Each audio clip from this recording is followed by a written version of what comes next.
I am an African.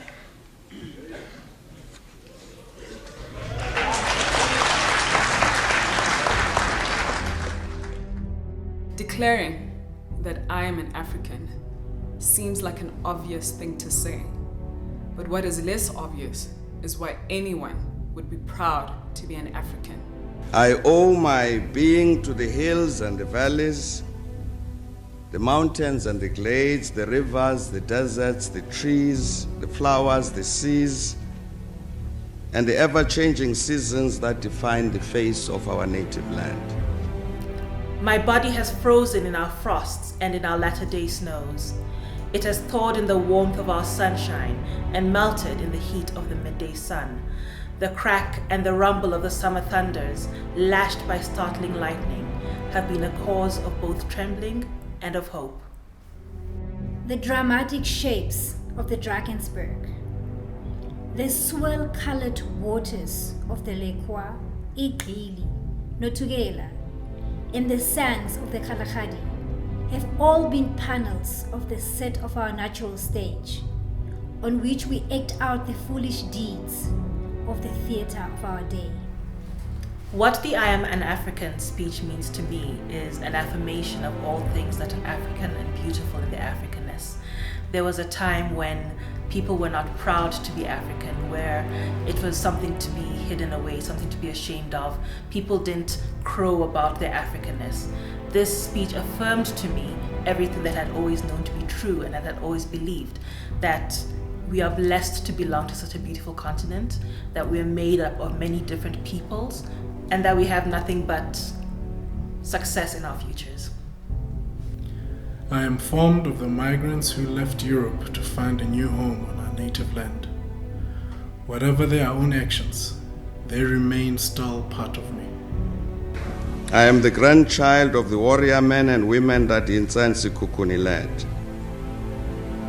The patriots that Cetshwayo and Mpepu took to battle. The soldiers Mushweshwe and Ngungunyane taught never to dishonor the cause of freedom. I'm also able to state this fundamental truth, that I'm born of a people who are heroes and heroines. I am born of a people who would not tolerate oppression. The significance of the speech to me is its inclusiveness. Regardless of who you are, where you're from, you are still part of South Africa, and you are still part of Africa as a whole. And for me, that's what I value, and that's what I take away from the speech. In April 1994, the Constitutional Assembly was tasked with the mandate of birthing a new nation. Can you think of a greater or more daunting task?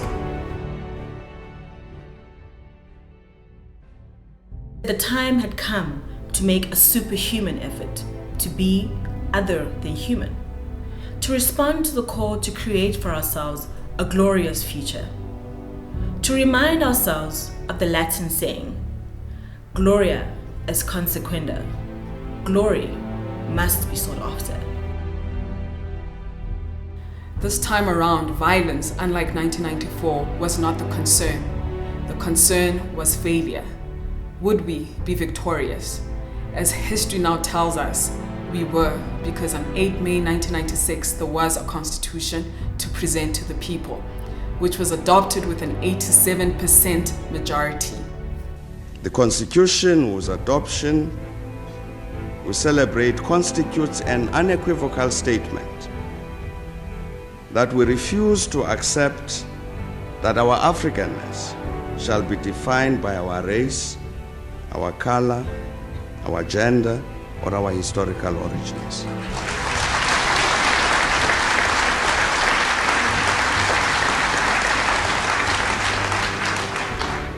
It gives concrete expression to the sentiment we share as Africans, and will defend to the death that the people shall govern.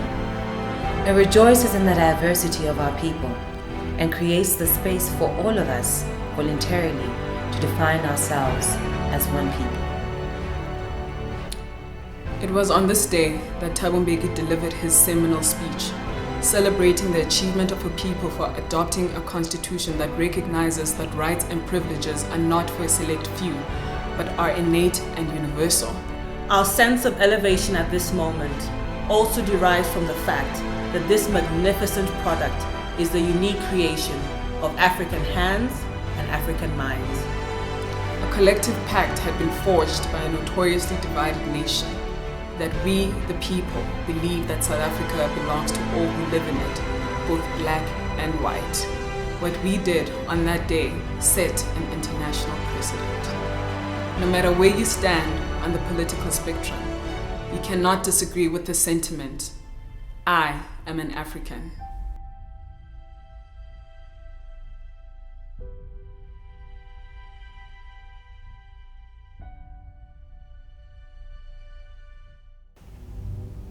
This thing that we've done today in this small corner of a great continent that has contributed so decisively to the evolution of humanity says that Africa reaffirms that she is continuing her rise from the ashes. Whatever the setbacks of the moment, nothing can stop us now. Whatever the difficulties, Africa shall be at peace. However improbable it may sound to the skeptics, Africa will prosper. Whoever we may be, whatever our immediate interest, however much we carry baggage from our past, however much we have been caught by the fashion of cynicism and loss of faith in the capacity of the people, let us add today and say, nothing can stop us now.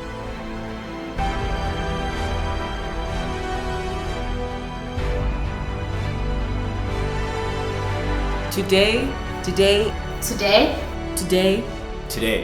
Today, it feels good. It feels good.